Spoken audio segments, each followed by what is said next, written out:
It's 10 p.m. Do you know where your children are? Right now on the 10 o'clock news. 2 years ago, Hamas launches the deadliest attack in Israel's history. I've thought about it every single day. There's no words. October 7th, becoming a day of reflection, resilience, and remembrance. The Jews are unified. The Jews will stay strong. The Jews will never hide, and we will always show our Jewish pride. Grief still raw. Families pushing for the return of their loved ones.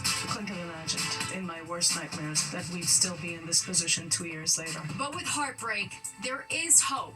We discovered that in this very dark day, there were amazing acts of courage, of selflessness, of saving other people. Fox 5 team coverage starts right now.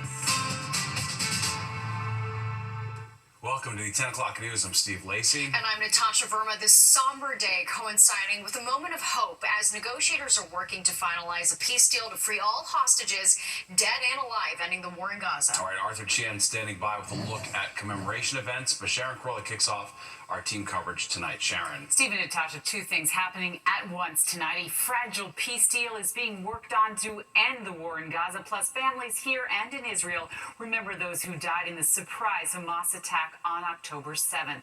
2 years ago on this day, Hamas invaded southern Israel in a surprise assault, killing about 1,200 people, and more than 250 were taken hostage. Memorial services in Israel recognizing those still being held captive by the terrorists. Some family members using this day as both a remembrance and a call to action. 2 years ago, my aunt was murdered outside her house, but today there are still 48 hostages in captivity in Gaza, and the war is ongoing. Well, negotiators are meeting in Egypt trying to come up with an agreement on President Trump's 20-point peace plan to end the war between Israel and Gaza. Egyptian officials say the U.S. delegation will join talks tomorrow. President Trump says Special Envoy Steve Witkoff that you see there and Jared Kushner are expected to lead talks as they resume.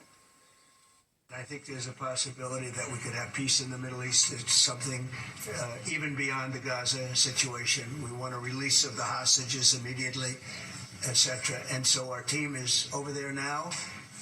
Another team just left, and other countries, literally every country in the world has supported the plan. Well, today, President Trump also meeting with freed hostage New Jersey resident Edon Alexander. The president also speaking with the family of a murdered Long Island resident, Omar Nutra. They are still waiting for their son's remains to be returned. It's a condition of the peace deal being negotiated. I'll send it back to you, Natasha. All right, Sharon, thank you so much. And ceremonies are being held around the world. And here in New York City, thousands gathered in Central Park for a show of unity. All right, Fox 5's Arthur Chen continues our coverage with their message tonight. Arthur. Steve, Natasha, this 2-year mark falls on the Jewish holiday Sukkot, a day on which mourning is prohibited, and as such, the 2,500 people who gathered in Central Park today for the event called Circle of Unity did so, they said, to celebrate Jewish life and identity. First, marching around the Great Lawn. You can see here the crowds could be seen from the opposite side of the Great Lawn.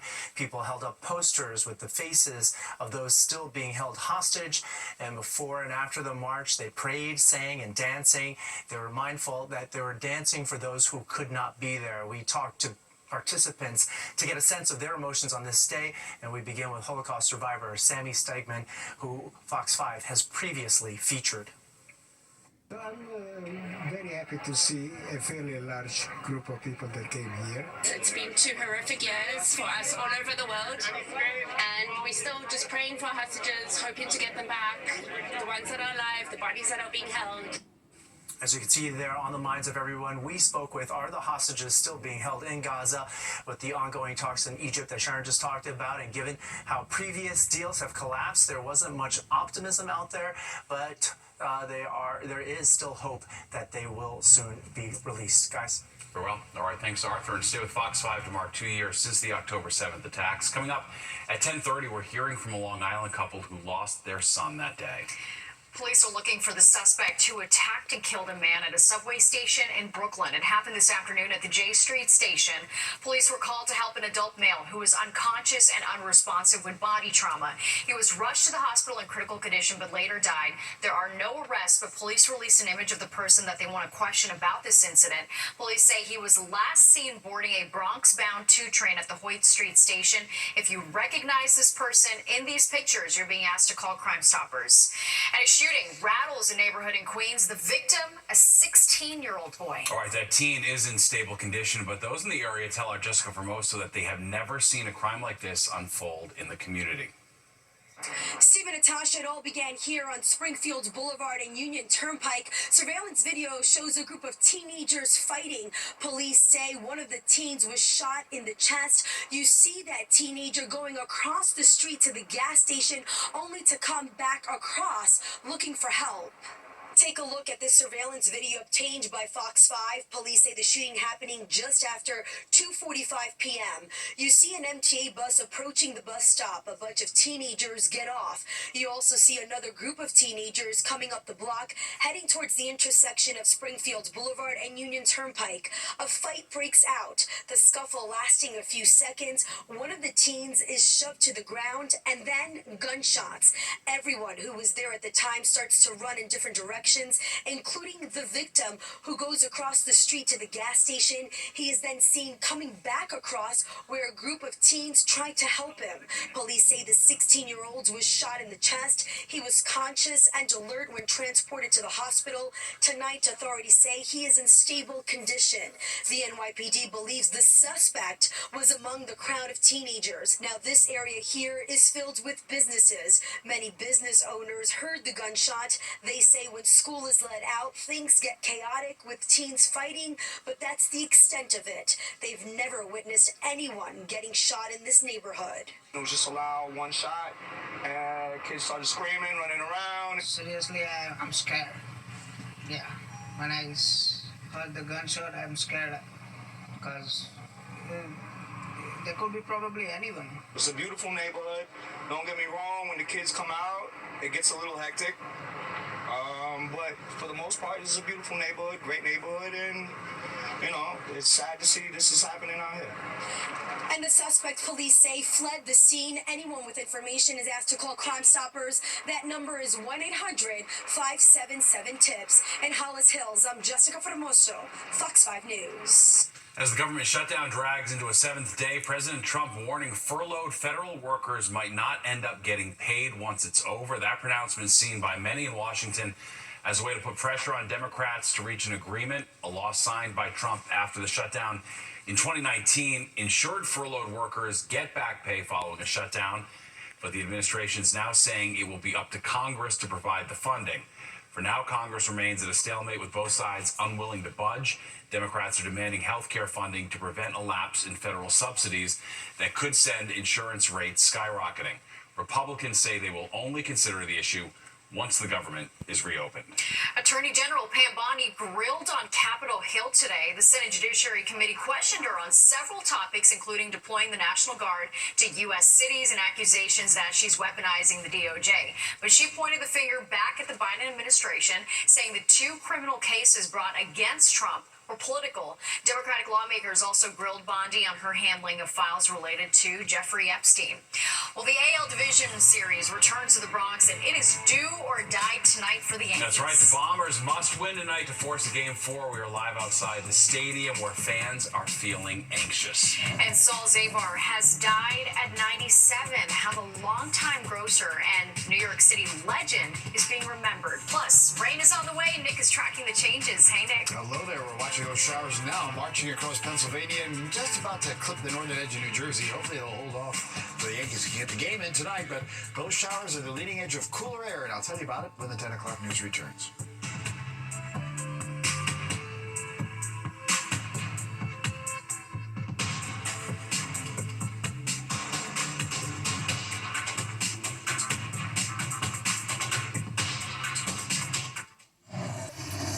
The Bronx Bombers back home and facing a tough challenge. The Yankees trail 0-2 against Toronto in the AL Division Series. Fox 5's Kendall Green is live outside Yankee Stadium. Kendall, are the Yankees even putting up a fight?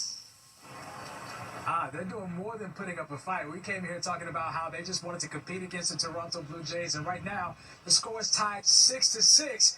And Yankee fans who we saw leaving earlier, I'm sure they regret not being in their stadium right now, because just a moment ago, Aaron Judge, he just hit a bomb to left field, scoring 6-6 so far. And I mean, it's been really impressive. And Yankees fans, we talked to them earlier, they were saying they just wanted to see the Yankees do something pretty impressive and stay alive. And they're doing more than that. But make no mistake, they know who they're playing. The Toronto Blue Jays are a competitive team. And folks, we asked them what they were most surprised about. Take a listen to some of those answers. What surprises me the most about the Blue Jays is mostly how Vladdy's playing. I remember an interview he had where he was saying he hates the Yankees and he's coming back for the worst. That's his worst nightmare. Vladdy, Dominican, I'm Dominican, and if the Yankees don't win, I support Vladdy too. Honestly, the fact that they can really play. I'm sorry, but I hate to say it that way, but really. So I'm surprised, but I'm still rooting for my Yankees though. They came prepared, well rested. They put on the show. They came prepared and well rested. And did you expect to be in an 0-2 deficit tonight when you guys first beat Boston? Nah, I didn't expect this. I didn't expect this at all. But hopefully we rally up and we don't get swept at home. Yeah, and it doesn't look like they're going to get swept at home if they keep playing the way they have. We've got ourselves a ball game, and we hear some cheers going on right now, so it seems like they may be doing what they have to do to fight for another night. But we'll send things back to you, Steve and Natasha. Let's hope. All right, we appreciate it. Thanks, Kendall. And we're counting down to the 2026 FIFA World Cup next summer. Today, the New York, New Jersey Host Committee opened the first ever FIFA Volunteer Center in Midtown. It will be the local hub for recruitment, training, orientation, and event readiness. If you'd like to volunteer, applications are open for another 3 days. Really are just getting started. We're taking applicants in today, and from now until December 21st, we have 17,000 New York, New Jersey applications to go through, and we need 8,000 volunteers for the New York, New Jersey area. And for more information and how to apply, visit fifaworldcup.com/volunteers. Well, Dolly Parton's sister is asking fans to pray for the beloved singer. Health issues have forced Parton to cancel several recent events, including a planned concert series in Vegas. Today, Parton's sister, Frida, took to social media to share her concerns. She posted, "Last night, I was up all night praying for my sister Dolly. Many of you know she hasn't been feeling her best lately. I truly believe in the power of prayer, and I have been led to ask all of the world that loves her to be prayer warriors and pray with me." She added that despite the challenges she's facing, she believes Dolly will be just fine. We'll see if Hoboken releasing new numbers following its recent crackdown on traffic violations. Since its camera enforcement plan took effect on October 1st, the city says it has seen a 76% reduction in loading zone violations, a 71% reduction in bike lane violations, and a 26% reduction in bus stop violations. The mayor says that fewer cars in loading zones and open bus and bike lanes are making it safer for pedestrians and reducing overall congestion on city streets. The NYPD is asking for your help to find the parents or guardians of an unidentified boy. On Monday, investigators got a call that the child was found all alone on Secret Boulevard in Far Rockaway, Queens, around 5:30 in the morning. Police say he is around 5 years old, weighs about 80 pounds, his hair is braided. He was wearing a white tank top and tan shorts. If you have any information, you're being asked to call Crime Stoppers. The investigation underway after a woman's body was found at a golf course in Essex County, New Jersey. Prosecutors telling us a worker at the Cedar Hill Golf Course in Livingston discovered the body this morning. The cause of death is pending, and the identity of the woman has not been confirmed. Anyone with any information is asked to contact the Essex County Prosecutor's Office. President Trump says he's still considering the idea of giving Americans tariff stimulus checks. He told One American News in an interview last week that he is considering checks between $1,000 and $2,000 as a, quote, dividend on tariffs charged to other countries. Now, this isn't the first time the idea has come up. Earlier this year, the president and Elon Musk, who at the time was heading up Doge, pitched the idea of checks of as much as $5,000. No concrete plans have ever been announced. All right, turning to the forecast. People taking advantage of this summer-like evening, but we are finally about to say goodbye to those 80-degree temps. Nick Gregory's here with when the rain moves in, and Nick, I imagine that's also going to bring in some cold temperatures too? Well, let's say cool temperatures, Okay. right? So yes, that's going to be the case because those showers are coming with a cold front on the way. And yeah, it was nice, right? Those 80-degree temps, nice while they lasted. I hope you enjoyed them because they're not going to be back for a while. Right now, we're still around 70 or just above for the city, up towards Bridgeport, low 70s up there by Dutchess County, 70 at the shore. Westward, also some 70s, but notice 60s there, Scranton and up there in Sullivan County, because we do have some showers. We'll look at that on the radar in a minute. Winds out of the south, about 10, 15 miles per hour. Might be a bit breezy at times tonight and again tomorrow. There are the showers on the close-up radar. You can see them again moving through northeastern Pennsylvania, heading up towards Kingston. And on the wide view, you're going to see it's a line of showers that extend from southern Canada right on down in towards portions of Virginia and on southward. So this is the cold front that's coming through. Behind that will be some clear, but that's not going to happen until about midday tomorrow. So watch your futurecast overnight. The showers roll through. Could even be a thunderstorm in spots. So don't be surprised if that happens. And that could also produce some pretty good downpours at times. Now here's the 8 o'clock timestamp in the morning. We're still dealing with this for the commute. Eventually, again, by late morning into the early afternoon, the showers should come to an end and the sun should start to appear again mid to late afternoon, particularly from northwest to southeast. And then we'll get some dry weather, but much cooler temperatures will take over for the rest of the week, as you'll see in the forecast. Tonight we're going down to the upper 50s, North Jersey, Hudson Valley, about 60 along the coast, 63 in the city with showers and an isolated thunderstorm. That threat's still around mostly tomorrow morning into the early afternoon. 60 is about 70. That's still a little bit above average, but again, the cooler air comes in after that. Steve and Natasha. Very well. All right, thanks, Nick. Well, New York icon Saul Zabar has died at the age of 97. We're reflecting on his legacy and the major mark that he left on food culture here in New York City. In just 4 weeks until New York City's mayoral election, we're going to take you to today's campaign events.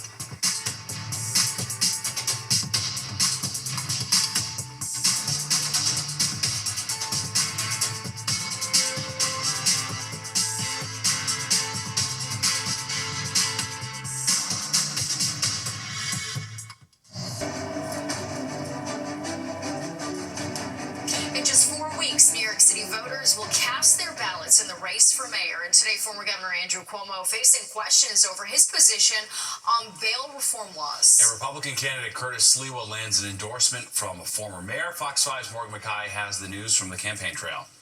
So former Governor Andrew Cuomo was on Good Day this morning and repeated what he's been saying for a while now, that if elected, he would create more jobs, hire more cops, and build more housing. But he didn't go into detail on exactly how he would accomplish that. Cuomo also offered a somewhat muddled view of his stance on bail reform. In 2019, Cuomo, as governor, signed the original bail reform law, which eliminated cash bail on a wide-ranging number of offenses. The controversial law had to be overhauled several times, including just 1 year later in 2020 when Cuomo was still governor. At the time, Cuomo himself pushed for changes after New York City's crime rate appeared to be rising. But today, Cuomo says that there never needed to be changes to the law. What I passed has been changed 4 or 5 times since then. But cashless bail, many other states did it. The principle is very sound. Today's version, which I believe we had on day 1, but today's version is if a judge believes you are dangerous, then he can hold you at Rikers Island. Meanwhile, Curtis Sliwa touting his recent endorsement from former Mayor Rudy Giuliani. Giuliani has close ties with President Donald Trump, who has voiced concerns about Sliwa's chances at winning. But Sliwa says Giuliani holds Cuomo responsible for bail reform and more. When asked about Giuliani's low favorability among New Yorkers and the controversy that has shadowed Giuliani's legacy, Sliwa argued that Giuliani is still seen as a law and order mayor who cleaned up crime. He was America's mayor on the attack of 9/11. We didn't know where our president was. We didn't know where our vice president was. He was the calming individual who day in, day out would assure us that we would recover from this. We needed to come together. He was a tremendous unifier. And I think, based on his law and order reputation and the fact that law and order, quality of life is right up there with affordability and cost of living, at least it gives choice now to the voters. Now, Zora Mamdani did not hold an event today, but the Hotel Trades and Gaming Council announced that they are committing $1 million to the general election, with most of the cash going towards Mamdani. The union supported Cuomo in the primary, but after he lost, they switched their support to the Democratic nominee and say a majority of the money will go towards field outreach as well. The next round of public matching funds will be released on Thursday. Reporting from the newsroom, I'm Morgan Mackay. Steve, Natasha, back to you. All right, Morgan, thanks so much. People around the world are pausing to reflect on 2 years since the October 7th attack by Hamas on Israel. All right, today especially painful for families who lost loved ones, including one Long Island couple pleading for the return of their son's body. And finding inspiration on this painful day, how a new 4-part series is honoring Israeli heroes.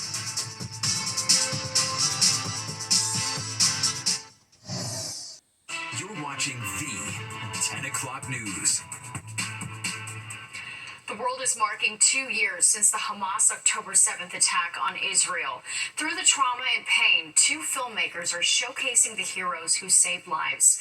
Welcome back. I'm Natasha Verma. And I'm Steve Lacey. Red Alert is a scripted series depicting the harrowing events that took place on October 7th, 2023. And it was released today on Paramount Plus. Fox Eye's Sharon Coley talked to the director and executive producer about what inspired them to take on this project. Sharon? Yeah, and they told us that sadness and grief is actually what drove them to create Red Alert. Now, the director and executive producer say despite the horror of that day, they did find stories of courage and hope. Red Alert is a reenactment of true stories, but families of the murdered on October 7th, they did help the actors and by reminding them of what actually happened on that day.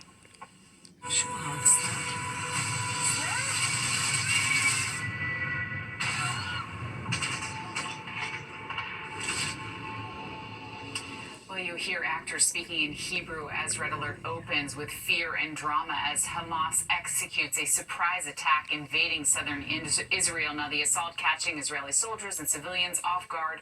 About 1,200 people were massacred on that day, and more than 200 others were taken hostage. Now, this series follows true stories, including one of a father protecting his baby after his wife got murdered, another of a husband trying to save his injured wife at the Nova Music Festival, and one more telling of kids abducted on motorcycles and taken into Gaza as one mother tries to save her daughters. The director lives in Israel and says that his child's teacher was killed at the music festival, and he decided to make this series to help cope with his grief. We discovered that in this very dark day, there were amazing acts of courage, of selflessness, of saving other people, of grace. And we found it really inspirational that in such dire circumstances, we see the power of humanity and we kind of re-believe in the good nature of men. Well, the creators of Red Alert want to make sure that future generations remember accurately what happened in Israel on October 7th, 2023. They see this series as an opportunity to preserve history and the memories of those killed or taken hostage. We wanted to show the true stories of a group of different people who were traumatically and tragically massacred. But we wanted, it's important for us to show the why, because, and it's not a political statement, it's very much, here's the truth, here's what actually happened. You can decide how you want to relate afterwards, but you have to accept the truth of what actually happened on that day. And the series has just been released on Paramount Plus, of course, coming 2 years after the war began in Gaza. And as peace negotiations between Israel and Hamas are underway in Egypt, it also comes as the families of the hostages, dead and alive, continue to hope for their release from captivity and an end to this war. Natasha. All right, Sharon, thank you so much. Well, some families in our area are among those who lost loved ones in the October 7th attacks. All right, Omer Nutra, an American-Israeli citizen who was previously believed to be alive and held hostage in Gaza, was among those killed. Our Jody Goldberg talked to his parents who live on Long Island. For more than 700 days, Ronan and Orna Nutra have been counting. Each piece of tape each number.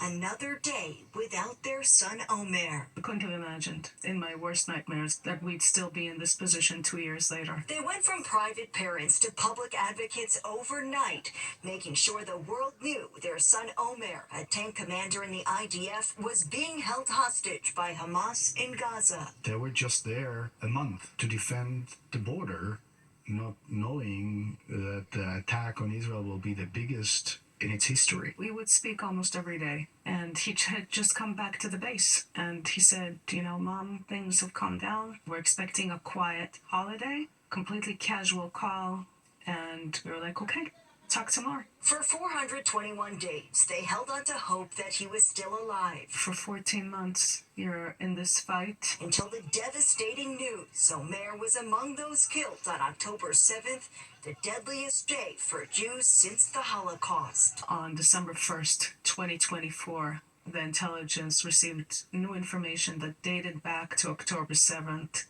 And based on that information, they concluded that Omer died that day in the tunnels of Hamas because he didn't receive the medical attention that he should have received. It's something that neither the mind nor the heart can really accept. After the news, a memorial service was held in Omer's honor at his family synagogue in Syosset, but his body to this day is still being held in Gaza. Our life is on hold. We're stuck. The Nutras want people to remember not just Omer's murder, but his extraordinary life. The grandson of 2 Holocaust survivors felt a responsibility to defend Israel, and he did so with pride. Omer was very much a part of this community. He was like a natural leader, and the kids gravitated toward him. And just steps away from the Nutras' home is a new basketball court in Omer's name.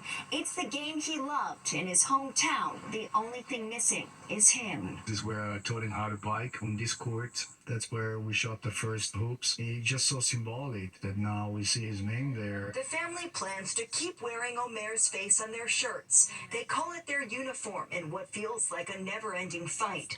They've met with elected officials, pleaded with leaders, yet 2 years later, and they're still waiting. Announcements are good, and talks about a deal, and it's all good, but we need action. We need them back. With a possible ceasefire deal on the table, one that could bring home the remaining Israeli hostages, 20 alive and 28 who are dead, including Omer, the Nutras say they're cautiously hopeful. It brings a lot of hope, a lot of anticipation, but also we're protecting ourselves because we've been in this spot multiple times before. Their message to Hamas is simple. Let those people go. The suffering of innocent people is so unnecessary. Support from the community has given the Nutras the strength to keep going, but they say there will be no closure until all hostages come home.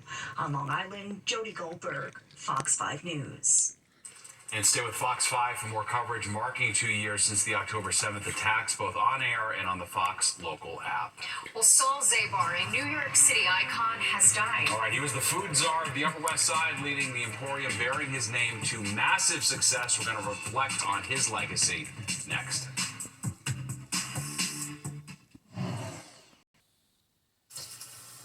Beloved New York City food icon Saul Zabar has died at 97.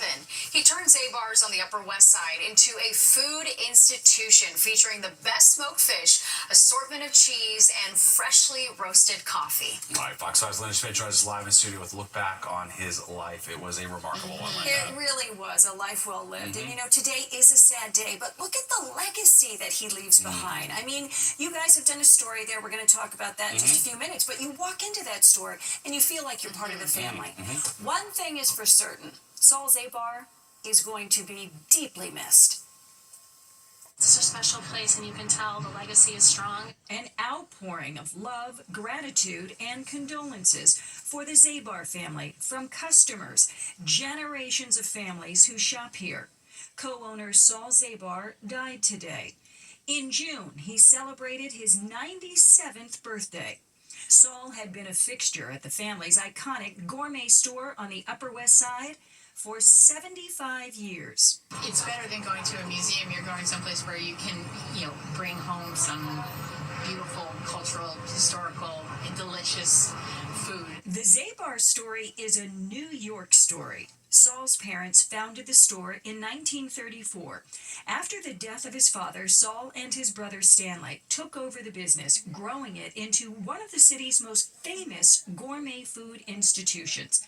Here is Saul in a YouTube video, taste testing coffee, a process and ritual that he developed 50 years ago. When I first got married, I got interested in coffee and coffee roasting and coffee buying. Zabar sells about 8,000 pounds of coffee every week. A second makes a difference in the way coffee will come out if you're going for a specific taste. We roast our coffee at I would say a light color. When I was in Florida, the first thing I did when I got off the plane and came here was to come get my Zabar's coffee.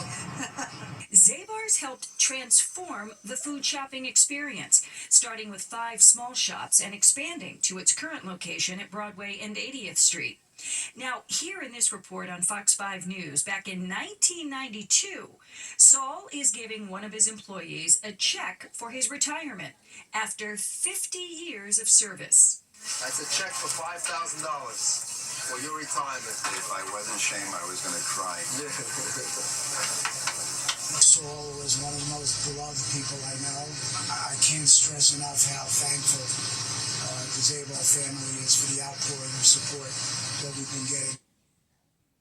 And Saul's daughter, Annie, she also issued a statement saying in part that my father's legacy lives on in every bagel, every slice of smoked fish, every cup of coffee, and in the countless conversations that fill our store each day. And you know, that's one of my favorite things going in there. You do feel like family, and you can joke around with the employees, and they do many things great. One of the best. Bagels, Novalox, cream cheese. You got the capers, the tomato, the onion. Oh, so good. The black and white cookies. Goes on and on. Their roast. I was able to talk the coffee. I was able to talk to Annie today. It's such a tight knit family. Every Tuesday they do that cupping ritual, family tradition we got to do. We get to do it, Testing the coffee. Yes, to make sure Same that way it's they've the done it highest forever. quality. They take that legacy seriously, no doubt about it. Sending the best to that entire family. Absolutely. Part of the city's fabric, no doubt about it. All right, Linda, thank you so much. You bet. Well, a Long Island man feels lucky to be alive after suffering a medical emergency. Today he met the first responders who saved his life. We're going to show you the emotional reunion.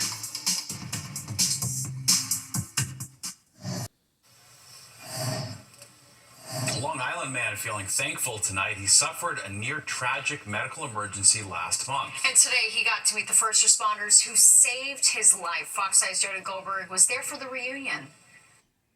Thank you very much. Thank you. A handshake, a hug, and a heartbeat that almost wasn't. After 73-year-old Lenny Mazzillo had a close call with death last month. I got a phone call from my friend from the center. I said, "Hi there," and she said, "No, they're doing CPR on Lenny," and my heart just sunk. Lenny, seen here in this video, had been dancing at a senior picnic.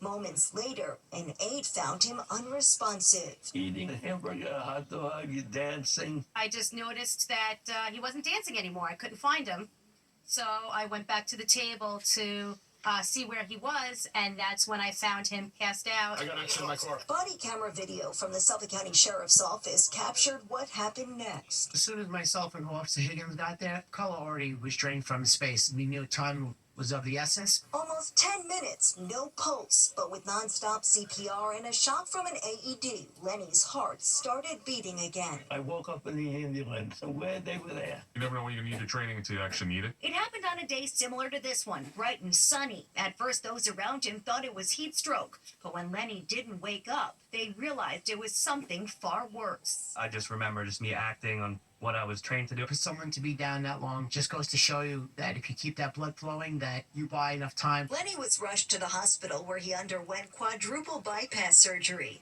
He has special needs, but has never had any serious health issues before this. Okay, you don't have to hold me anymore. He lives with his sister Diane, who says she couldn't be more thankful. He's my life. That's all I have is him. They're heroes. They're angels on earth. And while Lenny's just as grateful for her and the officers who didn't give up, they say he's the true hero. To fight through that, not everyone would have made it through what he went through. On Long Island, Jody Goldberg, Fox 5 News. That's Pretty great to see. remarkable, Yeah, no doubt about it. All right, let's go, Nick, now for a look at the forecast. It is humid out tonight, and that means the rain's on the way, and then coming back to more October-y type temps. Finally, right? After days on end of some beautiful 80-degree weather, and I hope you enjoyed it, because this is the last of it today, as we have a reality check on the way, and actually cooler than average temperatures arriving for Thursday and Friday this week. 80 and 66 today. Like I said, last day of 80 degrees for a while. Average should be 68 and 55. We'll pretty much going to hover near there down the road as well in the forecast. Record high 88, record low 39. Right now in New York, 71, cloudy for the most part. Wind calm again is reported here, but it's mostly a north wind, a south wind at about 10 to 15, a little gusty. Humidity's on the increase, and the pressure has dropped off a little bit, 30.03. All right, let's go on and take a look at our next map here, which is our temperatures again, which are showing pretty much readings in the lower 70s. 73 Poughkeepsie, Sussex the same, down to Belmar, and then 70 coming in from Bridgeport. Like I said, there's the south wind, occasionally gusting 15, 20 plus miles per hour. That will continue tonight into tomorrow. And these are the earlier highs. Again, I hope you enjoyed them. They're gone. 81 Poughkeepsie to Sussex, towards Newark at 83. 70s up into Connecticut along the shore, and really 70s again, and some 80s in the northeast. Concord, they're 85. As we move westward, you see the cooler air is taking over. 72 State College to Cleveland. They were, of course, in the 80s yesterday. Same with Chicago. They're only 66 today. Nashville at 79. It gives you an idea where that cooler air is coming from. And the leading edge of that cooler air are these showers. So you have them coming up from Burlington, Vermont, right on down into eastern Pennsylvania, into Virginia, and they will be arriving here shortly, lasting during the overnight, probably about mid to late morning tomorrow, with a cold front coming on through.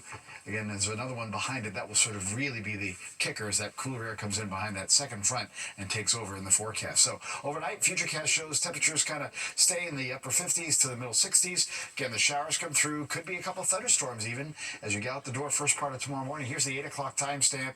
As we go through the rest of the morning, still that improvement doesn't happen until late morning. We'll get some sun in here later in the day, but look at the temperatures. Definitely cooler up near 70, mostly 60s as you get north of town. And then as we head on in towards tomorrow night, it chills out a bit down to 37, Sullivan County, low 40s, Hudson Valley. Probably will get up to about 50 for the city on Thursday morning.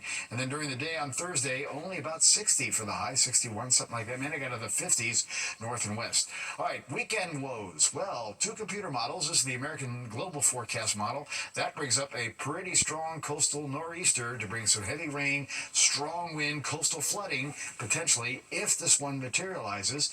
And again, you can sort of see it kind of drifts out even to the ocean on Tuesday. So it'll be about a day and a half to deal with that. Here's the European computer model. That's not as aggressive, a little further south, but nonetheless, we're going to have to watch this because the potential could be with this system bringing in anywhere from coastal storm conditions, heavy rain, high wind, and the potential for coastal flooding. And it's the king tides this weekend with the moon, the full moon, which means, again, the possibility is really high astronomical tides. All right, 63 tonight, 70 tomorrow, showers and some storms in the morning, 61 Thursday, then only low 60s Friday. We stay in the 60s into the weekend. And again, we'll watch that coastal storm Sunday, Monday, into early Tuesday. More of the 10 o'clock news when we come right back. Broadway icons Kristen Chenoweth and F. Murray Abraham are back on stage in the new musical Queen of Versailles. So the two of them play a billionaire couple trying to build the largest private home in America, but it all goes wrong. Ryan Christopher caught up with some of the stars ahead of tomorrow's first preview performance. There's so much opulence in the backstory, but it's really heartfelt. It's very emotional. What really drew you to this show? Oh, well, first of all, it's some of the best composers and writers in the business. Is that even short? That's one of the best directors. That's for openers. And of course, Kristen Chenoweth. Yeah. I mean, she's, I think, the best entertainer in the country. I love the theater, and that's where I live. I'm not that long away from the stage ever. No matter how many movies or theater or TV things I do, I love the theater. And the thing we shouldn't forget about this is that it's really entertaining. It's a lot of fun. Yeah, when somebody knows what they're talking about. Get up, ready. I feel kind of a spiritual responsibility to Ricky Siegel, who I play in the show. She was very young and very bright and had a lot of dreams and desires, as all people do. I'm really honored to portray her in this very complicated and very, very loving and layered mother-daughter relationship in the show. You mentioned those TV roles. We just heard that season 4 of White Lotus could potentially be in the south of France. Are you and our boy Michael Imperioli gonna make it back season 4?